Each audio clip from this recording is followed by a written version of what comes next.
மாதா தொலைக்காட்சி நண்பர்களே, உங்கள் அனைவருக்கும் வாழ்த்துக்கள்.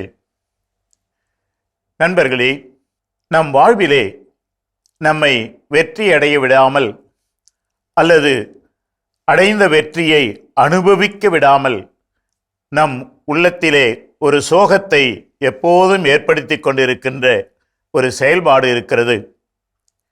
அதை குறித்து தான் அறிஞர் ஜவஹர்லால் நேரு அவர்கள், நமது நாட்டு ஒரு பெருந்தலைவர், இப்படி குறிப்பிடுகிறார்: What we really are matters more than what other people think of us. பிறர் என்னை பற்றி என்ன நினைக்கிறார்கள் என்பதை விட நான் எப்படி இருக்கிறேன் என்பது எனக்கு முக்கியமானது. ஆனால் நண்பர்களே, இதுதான் நமது உள்ளத்திலே, நமது அறிவிலே, நமது மண்டையிலே ஏறமாட்டேன் என்கிறது. எல்லாருமே ஒரு நேரம் இல்லை என்றாலும் ஒரு நேரத்தில் என்ன செய்கிறோம்? இது நான் இப்படி செஞ்சால் மற்றவங்க என்ன சொல்லுவாங்க, நான் இப்படி நடந்தால் மற்றவர்கள் என்ன சொல்வார்கள்.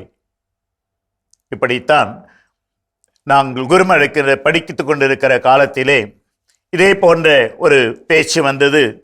நாம் இந்த திட்டங்களை நல்லா செய்யணும், இந்த விளையாட்டு போட்டியை நல்லா ஏற்பாடு பண்ணணும், அப்போத்தான் நம்முடைய அதிகாரியாக இருக்கின்ற குருக்கள் இதை நம்மை பாராட்டுவார்கள், இல்லைன்னா அவங்க என்ன நினைப்பாங்க என்றெல்லாம் எங்களுடைய கிளாஸ்மேட்டில் கேதரிங்கில் பேசிட்டு வேலை செய்ய ஆரம்பிக்கும் போது அந்த பக்கமாக எங்களுடைய வகுப்புக்கு பொறுப்பான ஒரு தந்தை வந்தார்.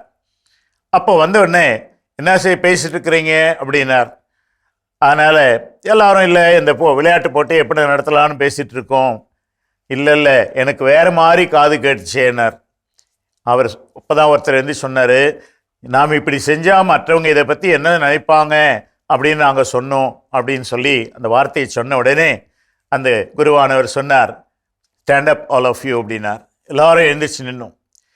இந்த நிமிஷத்திலிருந்து உங்கள் ஒவ்வொருவருடைய வாழ்க்கையிலும் இந்த உங்களை அரித்து கொண்டிருக்கின்ற அந்த ஒட்டுண்ணியை எடுத்து போடுங்கள் என்றார். எது அது ஒட்டுண்ணி? நம் உடம்போடு இருந்து கொண்டு நம்மை அரித்து கொண்டே இருப்பது இந்த எண்ணம்.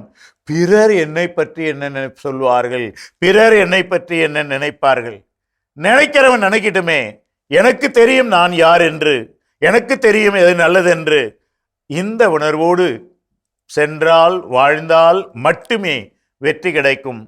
அவன் இப்படி சொல்வான், இவன் இப்படி சொல்வான் என்று அதற்கெல்லாம் நாம் வளைந்து கொடுத்து கொண்டிருந்தால் 100 பேர் நினைக்கிற மாதிரி ஒரு ஆள் வாழ முடியாது. நான் நினைக்கும்படி வாழ்வேன், அப்போதுதான் எனக்கு வெற்றி. எனவே இந்த வார்த்தையை திரும்பவும் ஒருமுறை நம் மனதிலே கொண்டு வருவோம். பிறர் என்னை பற்றி என்ன நினைக்கிறார்கள் என்பதை விட நான் எப்படி இருக்கிறேன் என்பதே எனக்கு முக்கியமானது. இந்த புதிய சிந்தனையிலே நிலைத்து வாழுங்கள். பிறரை பற்றி கவலைப்படாதீர்கள். வெற்றி உங்களதே. அன்போடு உங்களை வாழ்த்துகிறேன்.